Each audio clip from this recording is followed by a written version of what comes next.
I want to ask you, first of all, if you could characterize for us the state of innovation in trucking. You're relatively new to Covenant in this position, but what is your impression of the state of innovation that you see the freight transportation business being in today? Yeah, I think right now it's probably the most exciting I've ever seen. So I'm somewhat of a longer-term career, roughly 19 years in the transportation, between being in the truckload side of the business, between U.S. Express, Amazon, and now here at Covenant. And it is the most exciting time I've ever seen. I mean, it's the market's hot, the interest is hot, with all the different pieces that we've seen from the past and the technology interest between venture capital, private equity. You got everybody from Amazon, Uber to small mom and pop starting e-commerce business with Final Mile, all those things and how it's affecting the industry. We've got more people and it seems like more money being thrown at this market than we've ever seen. Yeah, there is a lot going on for sure. What is the best way in your mind for a trucking company to participate in this activity? And promote innovation both within the company and maybe with partners outside? Well, I think the biggest part, number one, is make the commitment. So that's what Covenant has done, is they've made the commitment to make innovation important in our business.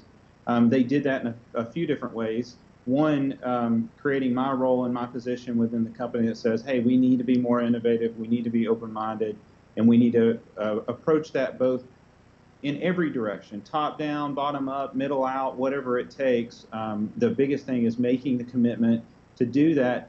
And I would say the second biggest thing is kind of once you've spent the money to do that, then how do you additionally reinforce it? And it's creating open-mindedness, being open-minded to allow those ideas to get flourished throughout the organization.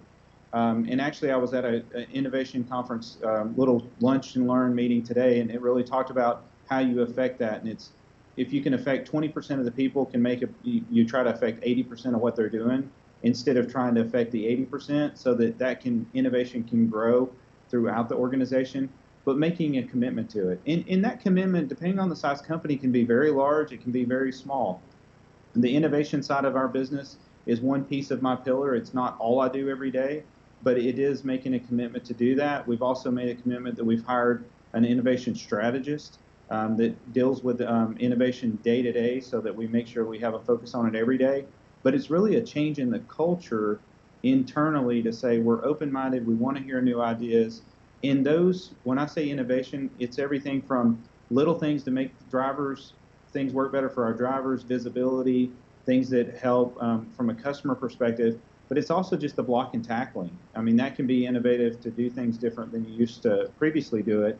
That's more focused on the internal. The external is be open to having time and again, a little bit of commitment there too, with talking to the different software providers, the different hardware providers, the different vendors in the market with what they're doing, so that you have time to research it, listen, and learn.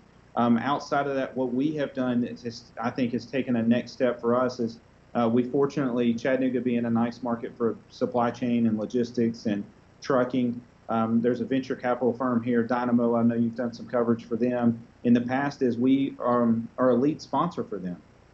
So we're getting great brand recognition from that, but we're also getting visibility to be in front of 20 new products that are coming to market, 20 new ideas, and that has made a big difference. And that's an external, internal. It's got our internal people fired up. Just this week, we actually are vetting a process with a couple of great young individuals here at our office with new ideas, and they felt comfortable to set up a meeting with me and come in here and we brainstorm. So I'm excited with what the commitment that Covenant Transport is making to the industry for not only us, but for the industry as a whole, and bring that recognition to what's needed. Yeah, interesting. So when you look at the environment that we're in and the technologies that we're seeing being developed, what strikes you as being the most important technologies going forward for the industry? What are the best ideas that you've seen recently that will help your company to be more innovative? Well, recently there's a absolute just extense focus on visibility. So obviously that's really hot right now is visibility of the truck all the way through the same way that we get visibility with FedEx and with U.S. Postal Service and with UPS. How we as consumers have that is so that B2B we can get that as well. So there's a ton of focus there. I think that will bring us along very good over the next couple of years. But looking further out, obviously autonomous trucks are exciting. I think that's going to take a little bit more time to get there. But what I like about autonomous trucks is what they're doing from making a driver's lifestyle better. So I think of what we can see in the next 2 or 3 or 4 or 5 years, maybe more of a driver assisted. How do we make the lifestyle easier for drivers? How do we make it products that are coming out today that are making it safer for the drivers, dealing with alerts for driver fatigue? All those things are what I think are exciting. And then when you get even a little bit further out of problems that we need to solve, interstate congestion is going to be a major issue continuing in the future as we see it.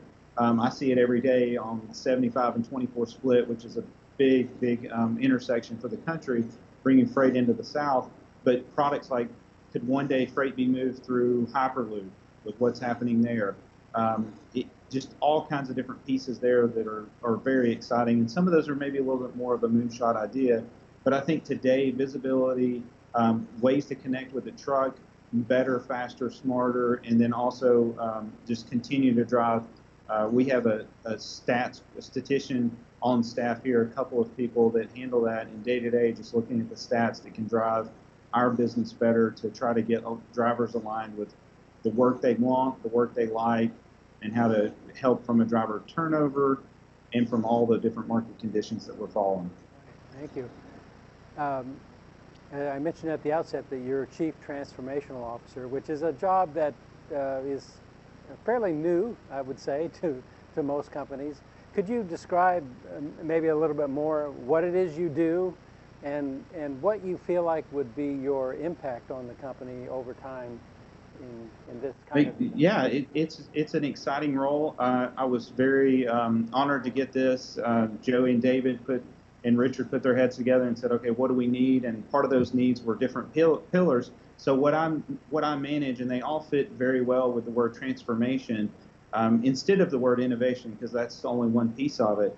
But I actually manage our tech team, from development to infrastructure to continuous improvement, data analytics, that group, along with the other pieces being M&A activity. We recently closed on a transaction, so that's transformational because for us we acquired Land Air, which was not just another tuck-in of a trucking company, but actually a new product from the warehousing, and allows us to grow there. And then also strategic planning, so that I get to step back and look at what's happening with all of our different operating units and shared services, and how do we make sure to align their strategic objectives over the next X number of years, whether that's getting through the next 18 months, finishing out this year, to as far out as 3 to 5 years.